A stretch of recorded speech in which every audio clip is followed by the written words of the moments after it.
यदि हम इस प्रकार के प्रश्नों को हल करें, मान लीजिए यहाँ पे दिया गया है 20, यहाँ पे दिया गया है 20, ऐसे ही ये मान जो है वो इन्फिनिटी तक दिए गए हैं।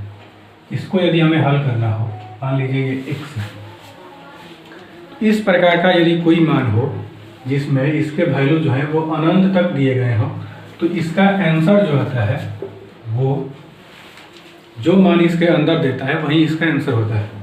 अब आइए देखते हैं कि आखिर इसका आंसर इतना कैसे आता है। तो इसके आंसर को चेक करने से पहले अब यहाँ पे हम क्या करेंगे कि दोनों ओर वर्क कर देंगे। तो यहाँ पे वर्क करने से इसका स्क्वायर होगा और इसमें यदि हम वर्क करें तो एक रूट जो है वो यहाँ पे ख़त्म हो जाएगा, बाकी अन्य सभी रूट जो है वो यहाँ पे 10 के 10 रहेंगे। तो यहाँ पे ये जो मान जो होगा वो यहाँ पे इन्फिनिटी तक जाएगा। अब ये जो वैल्यू है वो यहाँ पे हमारे पास x का वैल्यू है।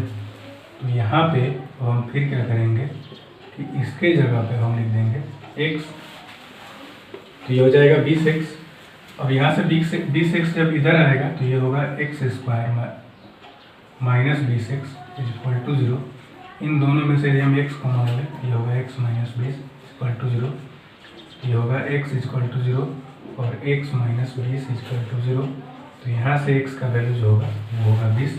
ये वैल्यू यहाँ पे मान्य नहीं होगा क्योंकि x का वैल्यू यहाँ पे 0 यदि हम लेंगे तो ये सारा कंडीशन जो है वो 0 हो जाएगा, लेकिन ऐसा संभव नहीं है।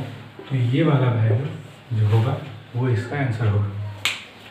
तो यहाँ पे एक चीज़ याद रखें हमेशा कि इस प्रकार का कोई भी प्रश्न दे तो उसमें रूट के अंदर जो मान होगा वही इसका आंसर होगा। अब यदि इससे थोड़ा सा आगे बढ़ते हुए यदि देखा जाए तो मान लीजिए यहाँ पे प्रश्न दिया गया हो x इक्वल टू, यहाँ पे दिया गया हो 20 प्लस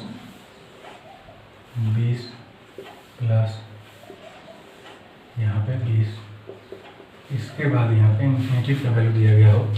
इस प्रकार का कभी भी प्रश्न दे तो उस स्थिति में यहाँ पे इसके वैल्यू को हम यहाँ दो भागों में तोड़ते हैं और दो भागों में इस तरह से तोड़ते हैं कि वो दोनों लगातार संख्याएं हों। तो ये एक वैल्यू जो आएगा वो यहाँ पे 5 आएगा, एक वैल्यू 4 आएगा, क्योंकि इन दोनों को हम गुना करेंगे तो इसका वैल्यू आ जाएगा 20।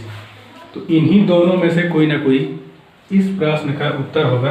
अब यहाँ पे जो वैल्यू आया हुआ है वो यहाँ पे प्लस का वैल्यू यहाँ पे साइन यदि दिया गया हो तो उस स्थिति में यहाँ पे जो बड़ा मान आता है वो इसका आंसर होगा। जैसे अब यहाँ पे इसको यदि हम हल करें तो उसी तरह से यहाँ पे हम इन दोनों ओर इसका वर्क कर देंगे, वर्क करेंगे तो इसका रूट जो है वो गायब हो जाएगा, ये बचेगा 20 और यहाँ से मान जो आएगा वो आएगा 20। इस तरह से आगे मान इसका बढ़ेगा। तो यहाँ पे ये जो वैल्यू दिया गया है ये x के बराबर है, क्योंकि यहाँ पे जो वैल्यू है वो अनंत तक आया हुआ है। तो उसमें से एक वैल्यू यदि हम हटा भी लें तो इसके ऊपर कोई प्रभाव नहीं पड़ता। उस स्थिति में यहाँ पे जो वैल्यू आता है वो आ जाता है 20 प्लस x, और इन दोनों को यदि हम इधर लेके आए तो ये होगा x² minus x minus 20 equal to 0। अब इसको यदि हम तोड़ें तो ये होगा x² माइनस, यहाँ पर होगा 5x plus 4x minus 20 is equal to 0, क्योंकि इन दोनों को घटाएंगे तो होगा x और इन दोनों का आपस में गुणा करेंगे तो होगा 20। अब इन दोनों में से हम चाहें तो x को कॉमन ले सकते हैं, यहाँ पे होगा x माइनस 5, और इन दोनों में से हम 4 को कॉमन ले सकते हैं, ये होगा x माइनस 5। तो एक फैक्टर जो होगा वो होगा x माइनस 5 और एक जो है होगा वो होगा x प्लस 4। तो यहाँ से x का जो वैल्यू आएगा वो हमारे पास आ जाएगा 5, तो यहाँ से x का वैल्यू जो आएगा वो माइनस 4 होगा।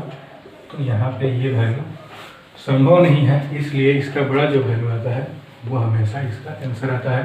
तो यहाँ पे एक चीज़ ध्यान रखना ये है कि इस मान को हमें दो भाग में इस तरह से तोड़ना है कि दो लगातार संख्याएं आए, दो लगातार धनात्मक संख्याएं आए, तभी जो बड़ी संख्या होगी वो इसका आंसर होगी।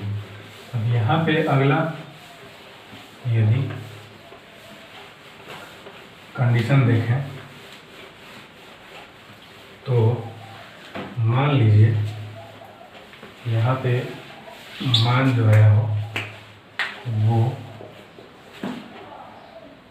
आया हो, मान लीजिए x इक्वल टू यहाँ पे 20 माइनस 20, यहाँ पे माइनस 20। इस प्रकार से यदि कोई मान आए,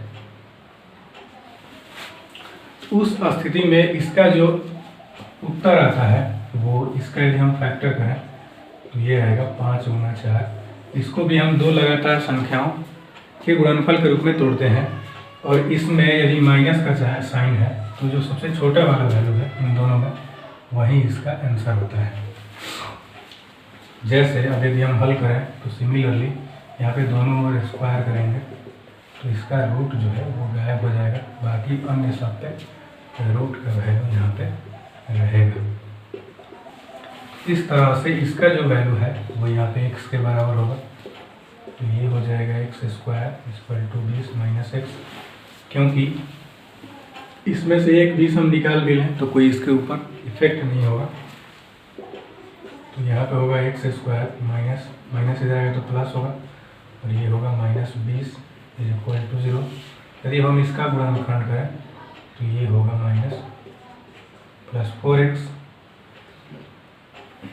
5x minus 4x minus 20 equal to 0। अब इन दोनों में से x कॉमन लेंगे तो ये होगा x प्लस 5, और इन दोनों में से 4 कॉमन लें तो ये होगा x प्लस 5 इक्वल टू 0। तो यहाँ पे वैल्यू आ जाएगा x प्लस 5 और यहाँ आ जाएगा x माइनस 4। तो ये जो मान है वो आएगा x प्लस 5 इक्वल टू 0, और ये आएगा x माइनस 4 इक्वल टू 0। इससे x का वैल्यू आएगा माइनस 5 और इससे x का वैल्यू जो आएगा वो आएगा 4। तो ये संभव नहीं है क्योंकि ये नेगेटिव वैल्यू है और ये वाला संभव है। तो उस स्थिति में इस प्रकार का कोई भी प्रश्न दे जिसको हम इस तरह से दो भागों में बांट सकें, लगातार दो संख्याओं को गुणनफल के रूप में लिख सकें, तो इसका जो मान आएगा वो सबसे छोटा वाला वैल्यू जो होगा वो इसमें उत्तर होगा।